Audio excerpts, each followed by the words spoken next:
बिस्मिल्लाहिर्रहमानिर्रहीम।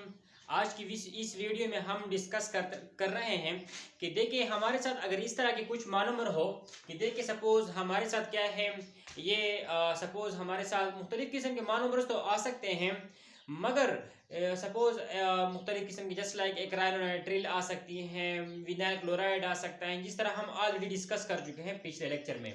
लेकिन आज हम ये डिस्कस करते हैं सपोज़ हमारे साथ एक मानोमर है, ये एक मानोमर है, सपोज हमारे साथ क्या है अल्कीन फैमिली से ताल्लुक रखता है। क्लियर।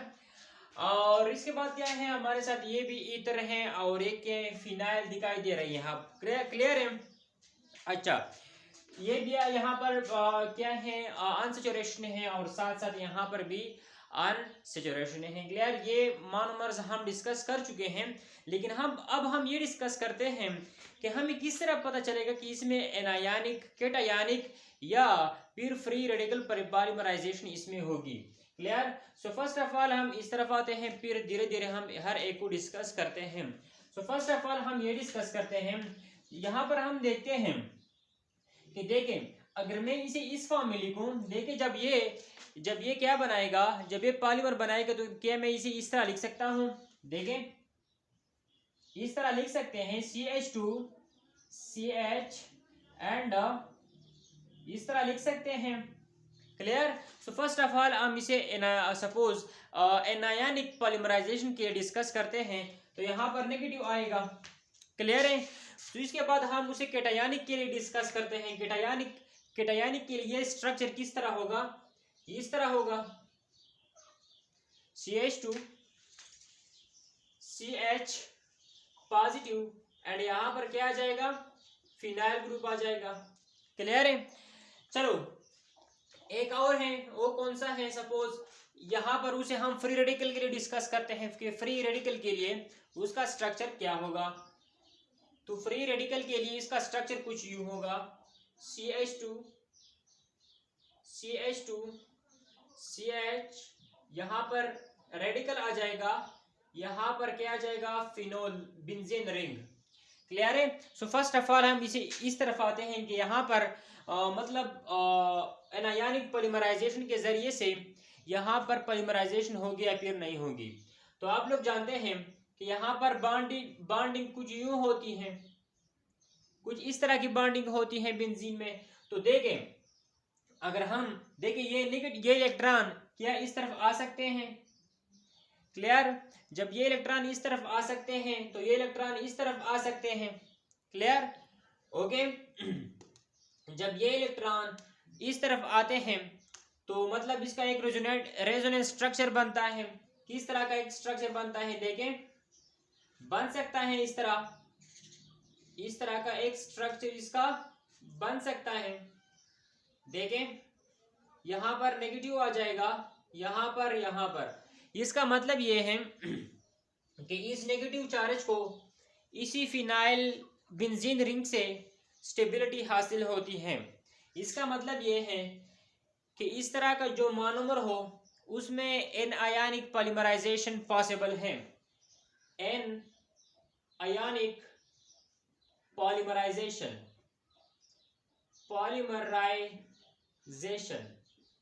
देखें अगर इस तरह का क्या हो मोनोमर हो तो देखें यहाँ पर ये जो बेंजीन रिंग है ये इलेक्ट्रॉन विथड्राइविंग के तौर पर भी काम करता है एंड इलेक्ट्रॉन डोनेटिंग के तौर पर भी काम करता है। क्लियर है। तो यहाँ पर जो नेगेटिव चार्ज था, एनायन था, वो इसमें क्या शिफ्ट हो गया और रेजोनेंस में ये हिस्सा ले रहा है। सो मतलब ये है कि यहाँ पर जो नेगेटिव चार्ज था उनका जो असर था वो इस बेंजीन रिंग की वजह से कम हो गया।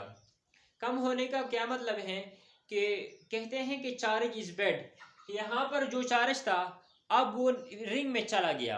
क्लियर। तो धीरे धीरे ये चार्ज फर्स्ट ऑफ ऑल इधर आता है, फिर इधर आता है, देखिए इसके बाद ये चार्ज इधर आएगा, फिर इधर आएगा। क्लियर है। मतलब उनके बहुत सारे रेजोनेटिंग स्ट्रक्चर बनते हैं इसके, किसकी वजह से, इस फिनाइल रिंग की वजह से। अगर यहाँ पर नेगेटिव चार्ज हो मतलब यह है कि यहाँ पर एन आयनिक पॉलीमराइजेशन पॉसिबल है, एनायन को स्टेबिलिटी हासिल है। क्लियर है। सो चलो हम बढ़ते हैं नेक्स्ट केस की तरफ कि इसमें क्या कैटायनिक पॉलीमराइजेशन पॉसिबल है या फिर नहीं है। तो चलो हम देखते हैं कैटायनिक पॉलीमराइजेशन। इसी में हम कैटायनिक पॉलीमराइजेशन डिस्कस करते हैं। तो देखें, अगर मैं इसे कैटायन के तौर पर लिखूं तो इस तरह लिखूंगा। देखें, जिस तरह हमने डिस्कस किया कि CH2 यहाँ पर बॉन्ड आ जाएगा, यहाँ पर सिंगल बॉन्ड, यहाँ पर पॉजिटिव, यहाँ पर फिनाइल रिंग आ जाएगा। इजी है। तो देखिए, अब हम उसे कैटायनिक पॉलीमराइजेशन के लिए डिस्कस करते हैं कि इस तरह के मोनोमर में कैट आयनिक पॉलीमराइजेशन होती है या फिर नहीं।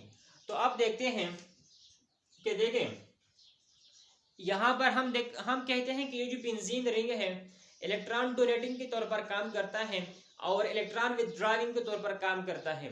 तो अगर इसके इलेक्ट्रॉन इस तरफ शिफ्ट हो जाए तो क्या मैं इसे इस तरह लिख सकता हूँ,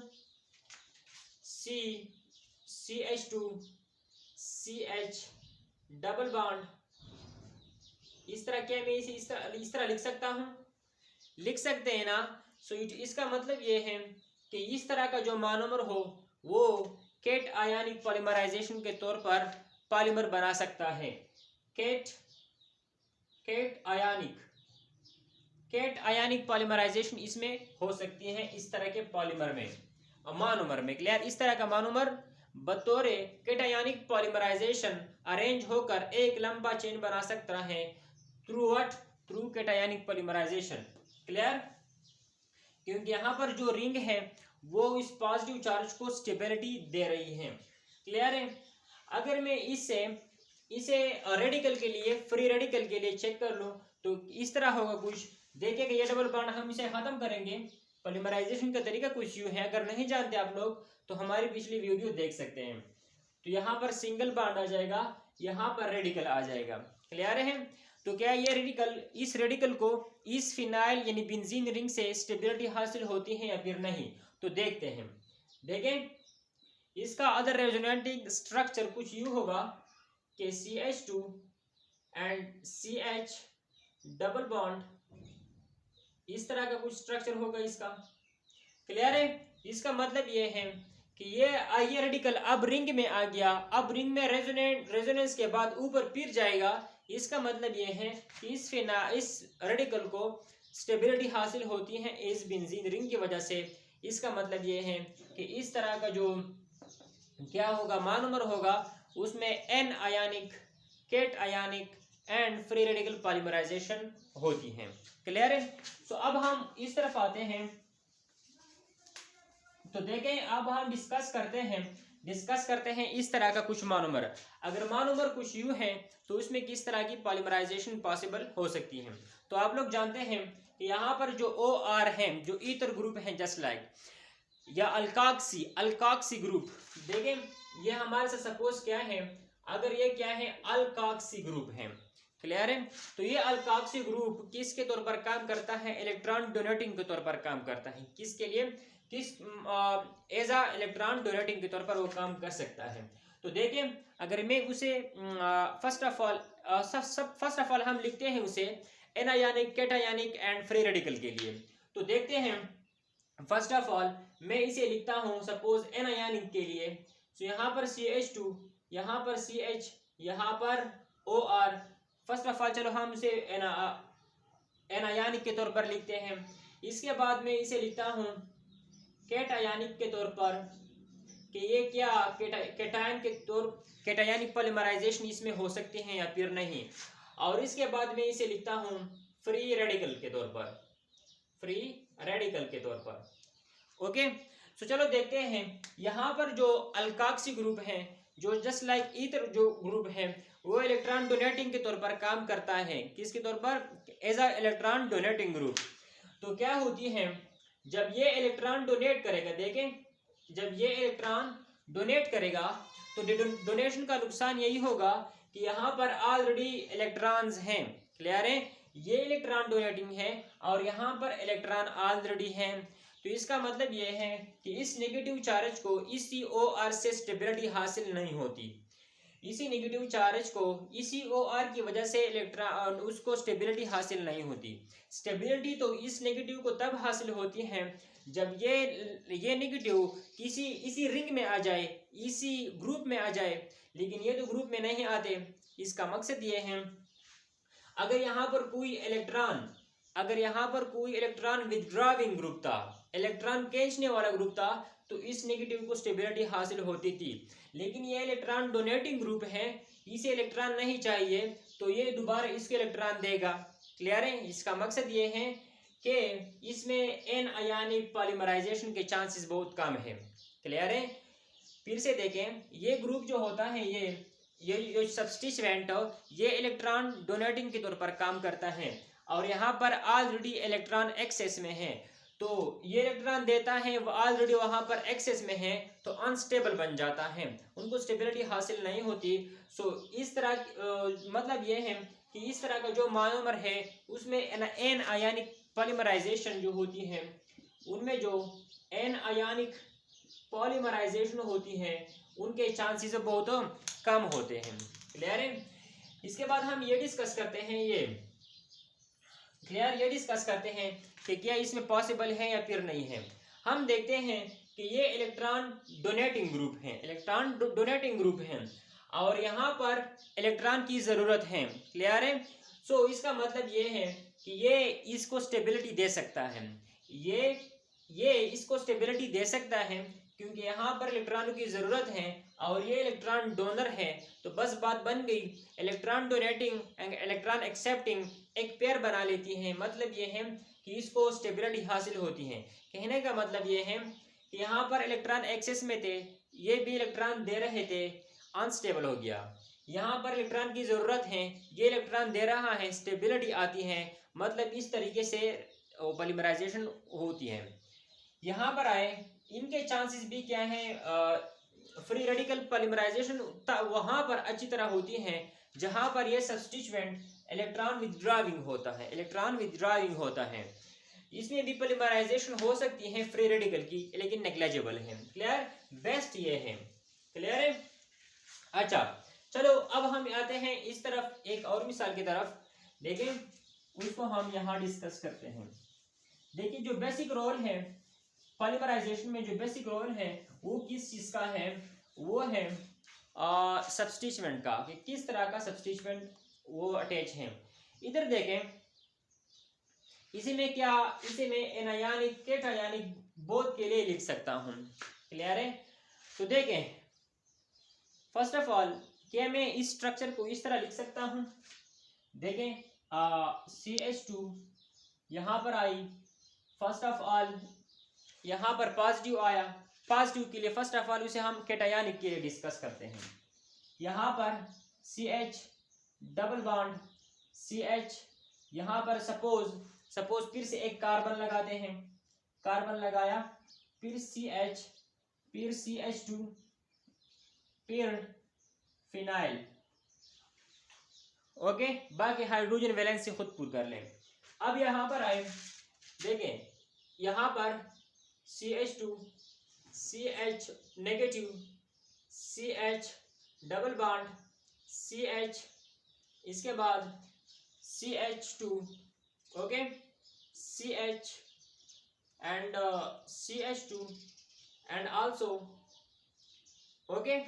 और तीसरा स्ट्रक्चर हम यही लेते हैं। क्लियर? यहाँ पर हम क्या करते हैं, इसको हटाते हैं, फ्री रेडिकल बनता है।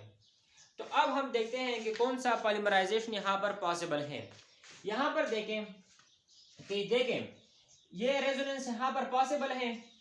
रेजोनेंस यहाँ पर पॉसिबल है कि नहीं? बिल्कुल रेजोनेंस पॉसिबल है। इस पॉजिटिव चार्ज को स्टेबिलिटी हासिल होती है इस डबल बॉन्ड से।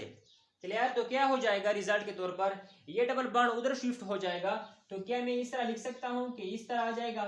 क्लियर? ये डबल बॉन्ड खत्म, यहाँ पर पॉजिटिव आया। मतलब ये है कि नीचे वाले डबल बॉन्ड से उनको स्टेबिलिटी हासिल हो गई। इसका मतलब ये है कि इसमें कैट आयनिक पॉलीमराइजेशन पॉसिबल है। यहाँ पर आए, यहाँ पर नेगेटिव है, नेगेटिव, ये नेगेटिव इस तरफ आ सकता है। क्लियर? इस तरफ आ सकता है। तो रिजल्ट के तौर पर क्या बनेगा, देखें, इस तरह बनेगा कि डबल बॉन्ड इधर आ जाएगा, ये सिंगल बॉन्ड में कन्वर्ट हो जाएगा इस तरह। मतलब ये है कि इस डबल बॉन्ड की वजह से ऊपर वाले से मतलब यहाँ पर जो नेगेटिव था उनको स्टेबिलिटी हासिल हो गई, मतलब पॉलीमराइजेशन, एन आयनिक पॉलीमराइजेशन भी पॉसिबल है। यहाँ पर देखें, यहाँ पर जो रेडिकल है वो इसके साथ बॉन्ड बना सकता है, क्लियर, इस तरह, क्लियर। और रिजल्ट के तौर पर क्या बन सकता है, रेडिकल यहाँ पर आ सकता है और यहाँ पर डबल बॉन्ड आ सकता है, क्लियर। तो ये कुछ 3 टाइप के मोनोमर्स थे। इससे पहले वाले लेक्चर में हम ऑलरेडी डिस्कस कर चुके हैं कुछ मोनोमर, क्लियर। इसमें भी डिस्कस किए कि मोनोमर को देखकर क्या हम बता सकते हैं कि इसमें एन आयनिक, कैटायनिक या फ्री रेडिकल पॉलीमराइजेशन होती है। तो इस कुछ हैंड्स के जरिए से, कुछ रूल्स एंड रेगुलेशन के जरिए से हम बता सकते हैं कि इसमें व्हाट टाइप ऑफ पॉलीमराइजेशन हो सकती है, क्लियर। सो इसके आने वाले लेक्चर में हम फिर डिस्कस करेंगे फ्री रेडिकल के कुछ इंपॉर्टेंट मतलब बिहेवियर, उनके सम कॉमन फैक्टर हम डिस्कस करते हैं कि फ्री रेडिकल पॉलीमराइजेशन की बेसिक नेचर क्या है, क्लियर। सो इसे नोट डाउन कर लें और फिर मिलते हैं अगले लेक्चर में।